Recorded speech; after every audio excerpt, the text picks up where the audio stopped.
আজকের অনুষ্ঠান। আয় আল্লাহ, তুমি জানো আমাদের সাবেক আজকে জিয়া রহমানের স্বাধীন দিবস হিসেবে আমরা জেলা বিএনপির পক্ষ থেকে আলোচনা সভা করলাম এবং দুস্থদের মধ্যে খাদ্য সামগ্রী বিতরণ করলাম। আমরা দোয়া করি সবাই যে আল্লাহ তাআলা তাকে জন্য জান্নাত বেশি করে, তারেক রহমানকে সামনের দিনে দেশকে সুসংহত করার জন্য যে কাজগুলো করতেছে সেই কাজগুলোকে তৌফিক দান করে।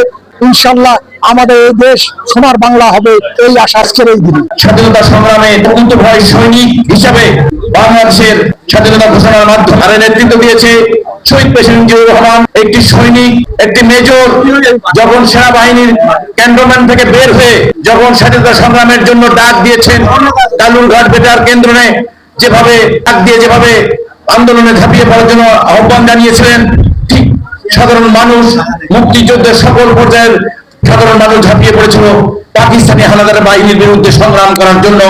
এবং সেই সংগ্রামে বাংলাদেশ দীর্ঘ 9 মাস সংগ্রামে যুদ্ধ করে 30 লক্ষ শহীদের বিনিময়ে 2 লক্ষ মা বোনের ইজ্জতের বিনিময়ে অর্জিত আমাদের এই বাংলাদেশ স্বাধীনতা এবং এই বাংলাদেশ আমাদের রাষ্ট্রটি স্বাধীনতা সার্বভৌমত্বের যিনি ঘোষণা দিয়েছিলেন, যে মানুষটি বাংলাদেশকে প্রতিষ্ঠিত করার জন্য সংগ্রাম করেছেন, জীবন দিয়েছেন, শহীদ হয়েছেন, তার প্রতি বাংলাদেশের মানুষ, এই জিয়া পরিবারের প্রতি, জিয়াউর রহমানের প্রতি বাংলাদেশের মানুষের একটা অকুণ্ঠ ভালোবাসা।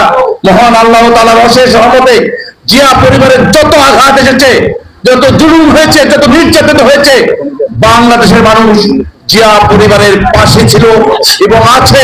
দীর্ঘ 17 বছর সংগ্রাম হয়েছে, দীর্ঘ 17 বছর আন্দোলন হয়েছে ফ্যাসিবাদের বিরুদ্ধে।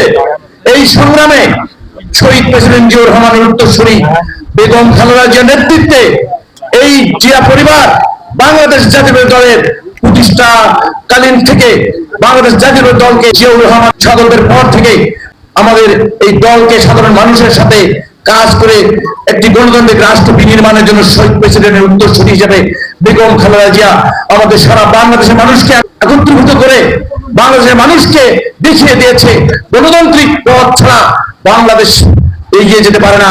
কোন স্বৈরাচারী, কোন ফ্যাসিবাদ, কোন জুলুমবাজ, কোন গুপ্ত শক্তি বাংলাদেশকে পথ রুদ্ধ করতে পারে না।